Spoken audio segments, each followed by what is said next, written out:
What's up? I was students of English with David, and this is the third day of our speaking challenge in English.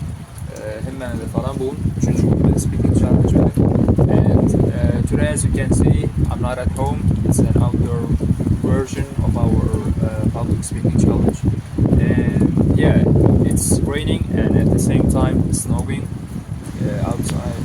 Yeah, it's raining cats and dogs actually.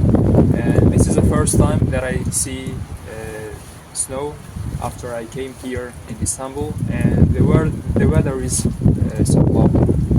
Yeah, it's been just 3 days, and in that little period of time, I just detected some of my lowest parts in my speaking. Yeah, that is eye contact. I can't keep eye contact with the people that I'm just talking to. Even the phone can't keep. Yeah, and moreover, I use so much filler words in my speaking, and I pause a lot. And hopefully, at the end of our speaking challenge, I'll try to reduce it to the max minimum. And stay tuned for more videos, and I'll see you in the next one. Goodbye.